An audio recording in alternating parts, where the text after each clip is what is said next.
What's going on, guys? I'm Flip Masters, and welcome to my ranking of the top 10 worst black jacket chefs in Hell's Kitchen history. So obviously earning a black jacket is a massive honor in Hell's Kitchen, but despite a majority of the black jacket chefs in Hell's Kitchen earning their spot in the Black Jacket Club, there's been plenty of chefs who had quite a rocky road to the final 5 or 6. It makes you question how the hell they even got a black jacket in the first place. And today, I'll be looking at the 10 worst black jacket chefs ever. So for my criteria, first off, I'm looking at their time in Hell's Kitchen before they earned a black jacket, since, obviously that's what I'm ranking. So for example, while a guy like Trev really sucked after he got a black jacket, his performance up until the black jacket portion of the game wasn't bad enough to land him on the list.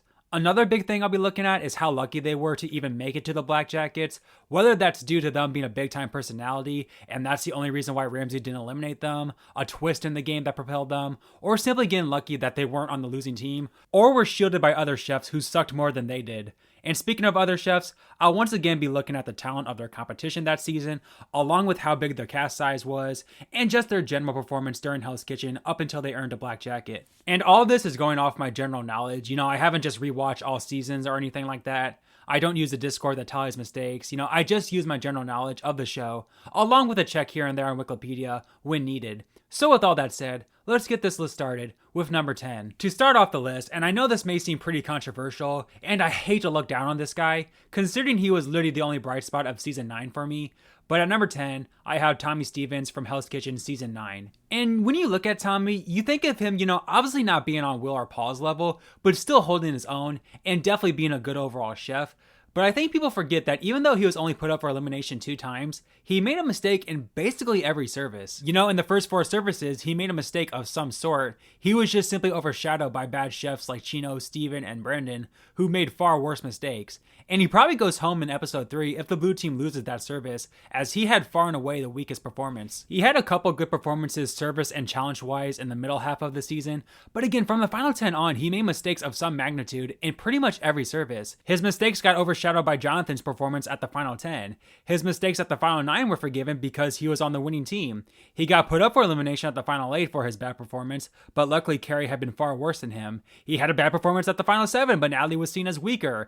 So it's not like he was ever far and away the worst chef, and his mistakes were obviously pretty forgettable, but that's still not a good look for a black jacket chef. Now, to be fair, he, Paul, and Will really dominated the final 6, so in that regard, he did earn his way to a black jacket, but unfortunately, as awesome as Tommy is, his performance this season was simply far too inconsistent, and he lands here in the top 10. Now at number 9, and this is kind of an interesting one here, but I have Sarah from Hell's Kitchen Season 2 in my top 10. And yeah, stats-wise, it doesn't seem that bad. She was only put up for nomination 1 time, and really had a pretty easy ride to the Black Jackets.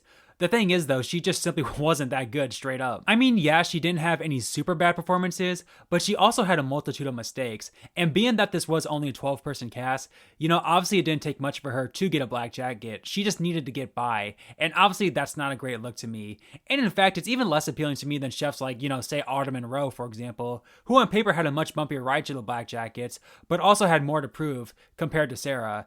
To which I feel they did prove more than Sarah, which is why Sarah's on the list. So in the end, I feel like Sarah wasn't that great and made it to the Black Jackets for being not that great instead of flat out bad like basically every other chef this season. So because of that, she lands here at number 9. Now at number 8, and these next 3 spots from 8 to 6 are pretty similar in that these chefs had some seriously great moments during their time in Hell's Kitchen and are some of the best bounce back chefs in the show's history, but that doesn't change the fact that they were all so inconsistent, with the best of the 3 being Ben from Hell's Kitchen Season 5. And Ben started off the game extremely well. I mean, he had a great signature dish and really stood out as the leader those first 3 services. But from episode 4 on, he seemed to get worse and worse every episode, with Ramsay insulting him in ways that Ramsay has never insulted a chef in the history of the show. He got nominated 3 times along the way, and the big knock comes at the final 7. I mean, he said himself he was ready to take his jacket off, but Ramsay essentially broke Hell's Kitchen forever in eliminating Carol from the winning team. Just an absolute massive break for Ben there. And to be honest, I don't really think Carol's performance was bad enough to warrant her going home despite being on the winning team. But either way, I think Ramsay simply wanted to make a great TV moment and continue to gradually break his own rules and show that nobody's safe as he evolved the show, and Ben just so happened to massively benefit from that. So while you certainly have to respect Ben's never say die attitude and his strong start, he got worse and worse each service instead of getting better, and was very lucky not to go home at the final 7. So because of all that, he lands here at number 8. Now at number 7, I have one of the best bounce back chefs in Hell's Kitchen history, but that doesn't change the fact that he has so many flaws, and that is Clemenza from Hell's Kitchen Season 10. Now again, Clemenza certainly did a lot of good things during his time in Hell's Kitchen. I do remember him being a pretty good challenge performer. He had some seriously good services, such as completing a service with only himself, Patrick, and Guy, and he was a tremendous vocal leader who seemed to always be ready for a challenge. But he obviously had a lot of struggles this season as well. I mean, he was put up 5 times for elimination with a couple of very bad services. Like the final 13 service, he was absolutely dreadful, as he made so many mistakes not only during service, but before and after as well, as he started cooking scallops before the service even started, and wasted a whole bunch of swordfish after the service ended. So he got really lucky that he didn't go home there, and especially lucky that the blue team nominated Guy over Brian, as I could easily see Clemenza going home over Brian in that scenario. He got kicked out of multiple services for making mistakes. You know, obviously season 10 was the season of Ramsay kicking people out individually, and he could have easily gone home in every one of those 5 pre-Black Jacket eliminations, other than the final 12, you know, as that was definitely a BS nomination for Clemenza. So Clemenza was super inconsistent all season, and while he was strong in other areas of the show, the amount of mistakes he made are too much to overlook, so he lands here at number 7. At number 6 now, and this chef is pretty tough to place as, you know, again, this chef did fight back so many times, but similar to Clemenza and Ben, that doesn't take away from the fact that he was so inconsistent throughout the season, and that is Paulie from Hell's Kitchen Season 16. And aside from being very inconsistent throughout the season, I mean, just look at the stats. He was put up for elimination 4 times. He very well could have been the first boot of the season had the blue team gone along with nominating him, as he did offer himself up, which is a big no-no for Chef Ramsay. And the very big knock I have against Paulie is that he was only able to make it to the Black Jackets due to the Final 6 challenge. Now granted, this wasn't like season 17 when 2 people got eliminated during this challenge, you know, so it's not like it was impossible for Paulie to make it to the Black Jackets without this challenge, but let's be real here. As bad as Andrew was personality-wise this season, he far and away deserved a Black Jacket over Paulie, and if this was a normal dinner service, more than likely Andrew makes it in over Paulie. There's also some other questionable decisions, although not as bad as some of the other obviously bad decisions from Ramsay throughout this list. But still, you have Paulie staying over Coop.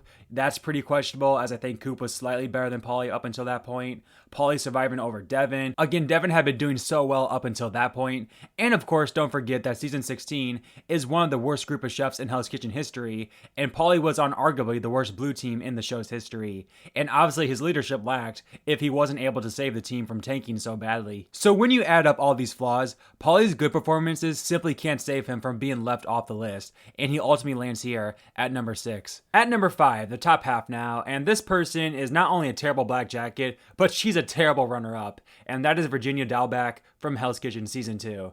And yeah, the only runner-up to be on the list, which should tell you a lot about her performance in Hell's Kitchen. I've already talked about Virginia in my runner-up video, so just a quick summary here. She was nominated in 3 of the 4 chances she could be, and only had 1 good service the entire portion of the pre-Black Jacket phase. And not only that, but she would easily get flustered, especially early on in the game.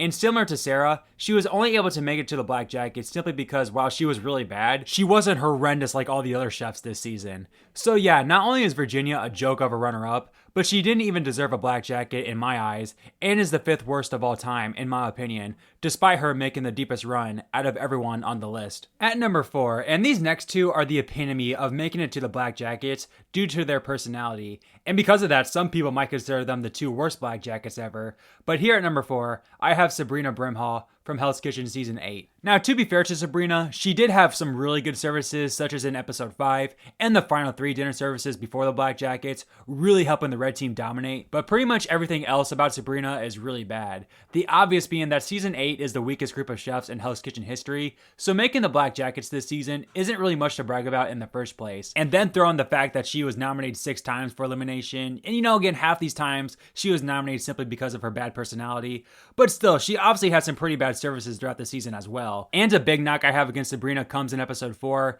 She was already off to a bad start and had yet another bad performance in episode 4, and flat out should have gone home here over Louis. This is just a simple case of, Ramsey knows he's making a bad decision in order to keep the drama around, when in any other case, Sabrina 100% goes home here. So between being nominated 6 freaking times, being on the least talented cast in Hell's Kitchen history, and only surviving episode 4 due to her personality, her good just simply does not make up for all the bad, so she lands here at number 4. On to number 3, and I know a lot of people think this person should be number 1, as she definitely benefited from some terrible decisions and twists, but here at number 3, I have Robin from Hell's Kitchen All-Stars. And you could argue her season 10 performance also deserves to be on the list. But I think her performance in All-Stars in some ways is the epitome of everything wrong with modern Hell's Kitchen.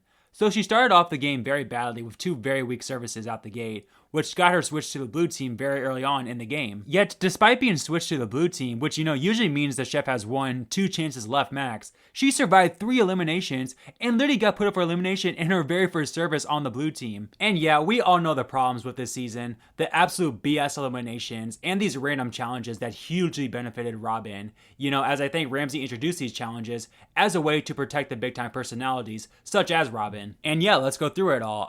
First up we got her against Giovanni, and while both underperformed that challenge, I think Robin's dish and overall performance was worse than Giovanni's. But again, obviously Ramsey was going to get rid of a guy like Giovanni in that spot, as he wasn't a big time personality compared to the rest of the cast. Then of course you have the ridiculous Van elimination. Point blank, Robin should have gone home here against Millie. And for Van to be the one to go home after not even being nominated after a bad communication service, just flat out awful. And then the final 7 Black Jacket challenge. Once again, Robin was the last one to make it in. Now, how much of this was due to Robin being better TV than Jennifer, I'm not sure. As at this stage, Ramsey usually takes his decisions a lot more seriously. But again, the fact that Jennifer dominated all season while Robin was constantly weak, and yet she's the one to go home in a random 3-part challenge, again, it's so stupid. If this was any other season, Jennifer most likely isn't even in a position to go home, as if this was a normal Hell's Kitchen season with a dinner service to decide the Black Jackets, Robin most definitely doesn't make it in. So Robin was pretty weak throughout the entire season. She didn't improve at all when switching to the blue team when she should have got better. She somehow survived the final 10 due to Ramsey eliminated Van, one of the worst decisions of all time, and she survived 2 challenges over Giovanni and Jennifer, who were clearly more talented chefs than her this season. And while you could definitely make a case for her to be number 1 due to all these shenanigans, I think the top 2 are definitely worse than Robin, but she does land here at number 3. At number 2, and I think the top 2 are very definitive, as both really squeaked by in early seasons, since the chefs back then were so much worse than they are today, and they still made so many mistakes despite being a Black Jacket. And here at number 2 is Matt Siegel from Hell's Kitchen Season 4. And right away, he made probably the worst signature dish in Hell's Kitchen history, literally making Chef Ramsey throw up. Just an awful first look. Now, to be fair, he did bounce back nicely after that, as a lot of the chefs who produce really bad signature dishes end up being the first couple boots, so in that regard, that's pretty good. But from episode 4 on, he had a pretty terrible run. He had a terrible service in episode 4, and could have very well gone home. It's just that Craig was a little bit worse. He continued to struggle, but was saved when Ramsey put him on the red team, which, to be fair, his first service on the red team was fantastic and a massive bounce back, and really the first time in Hell's Kitchen history we saw a chef save themselves by bouncing back on a new team. But after his great final 9 dinner service, he continued to struggle and somehow got past the final 8 elimination, when again you would think, okay, he was given one more chance, he had a bad service, shouldn't he go home now? And even during elimination, it looks like he's going home, but then Ramsey's like, never mind Roseanne, you're going home now, when he already sent her back in line. So yeah, to me, I think Ramsey just simply wanted Matt around a little longer for great TV. Again, a terrible look for Matt skill-wise. And at the final 7, he had another bad service, but was able to make it to the Black Jackets due to the blue team having a worse service. So while Matt does have some good moments and a very standout performance at the final 9, he was very below average the entire season and was really lucky to make it past the final 8. And throw in the fact that season 4 was a very bad cast talent-wise, as you could even argue that some other Black Jackets this season were pretty weak. All those factors, in my opinion, make him the second worst Black Jacket in Hell's Kitchen history. And finally, at number 1, a man who probably single-handedly caused the bigger cast in Hell's Kitchen, as Black Jacket almost lost all its meaning after this man made the Black Jackets in season 3, and that man is Josh Waller. First and foremost, the guy didn't have one good service during his stay in Hell's Kitchen, and to be fair, it's not like he had any really bad services, but he pretty much made at least one mistake in every service. He was put up for elimination 3 of the 4 times he had the opportunity to do so, and again, to be fair, the first 2 times he didn't really deserve to go up. You know, obviously his services weren't great, but it was more so the fact that Rock just didn't like him.